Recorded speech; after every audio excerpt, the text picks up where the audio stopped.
بسم اللہ الرحمن الرحیم. ناظرین السلام علیکم. یوٹیوب ادب چینل قلم قافلہ پاکستان میں ہوں گل بخشان میں پیش خدمت ہے میری کہانی میری زبانی. تصنیف جا دیکھا تیرا امریکہ قسط نمبر 24.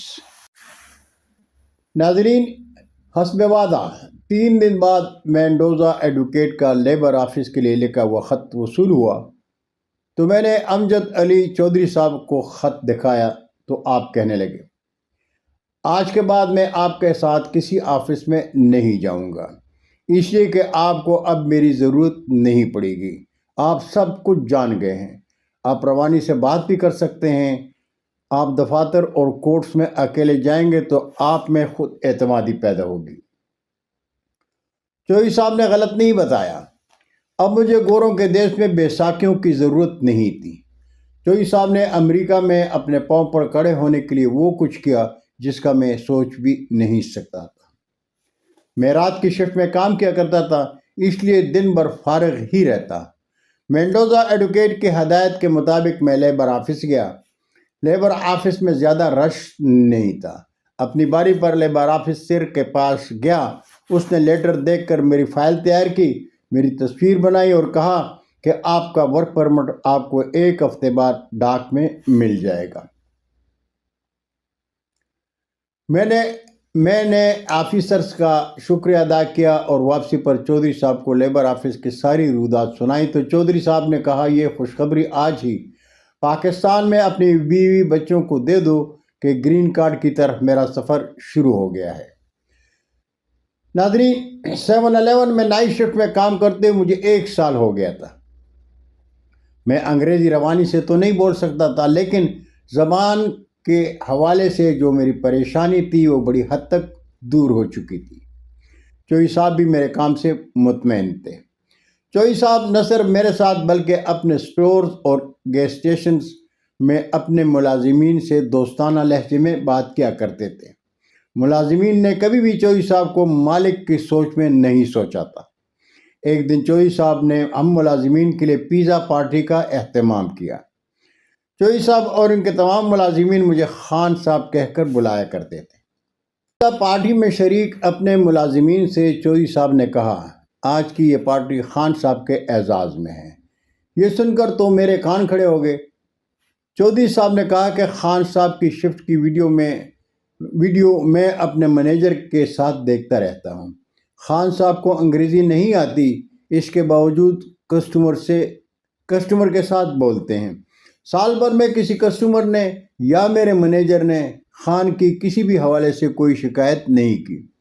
سٹور مینیجر کا کہنا ہے کہ جب سے ہم نے یہ سٹور لیا ہے 1 سال قبل تک یہ سٹور 1 ملین سیل نہیں کر سکا، لیکن اس گونگے خان کی قسمت کے سال یہ سٹور 1 ملین سے زیادہ سیل کر گیا ہے.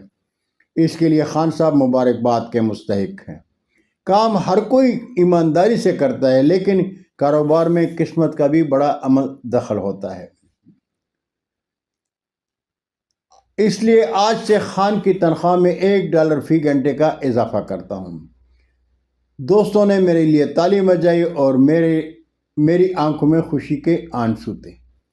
میں نے چوہی صاحب سے کہا کہ سٹور کے سیل میں اضافہ تو اللہ کی کرم نوازی ہے، لیکن جس محبت سے آپ نے پردیش میں میری رہنمائی کی میں وہ زندگی بھر نہیں بھول سکوں گا. امریکہ میں غم دنیا سے فرصت ملی تو قلم قافلہ پاکستان کے ادب دوستوں سے رابطے کے لیے ایک ای میل گروپ میں اپنی غزل پوسٹ کی اور غزل کے نیچے اپنے نام کے ساتھ امریکہ میں اپنا فون نمبر اور ایڈریس لکھ دیا. میری اس حرکت سے ادب دوستوں کو علم ہوا کہ میں امریکہ میں ہوں اور باقاعدہ حیات ہوں. ادب دوستوں سے رابطے میں تنہائی اور سوچوں کی دنیا سے نکل آیا. ادب دوستوں سے رابطہ ہوا تو انہیں بتایا کہ میں کیوں اور کیسے پاکستان سے امریکہ آیا ہوں اور خاموش کیوں رہا. ادب دوستوں نے ادبی دنیا میں میری واپسی پر خوشی کا اظہار کیا.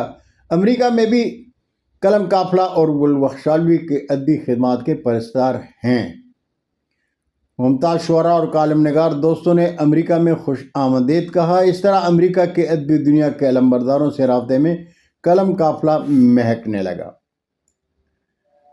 نیو یارک میں اپنی فیملی کے ساتھ مقیم ممتاز کالم نگار محمد اشرف سہیل نے اپنے گھر میں مشاعرے کا اہتمام کیا اور مجھے مشاعرے میں شرکت کے لیے خصوصی طور پر دعوت دی۔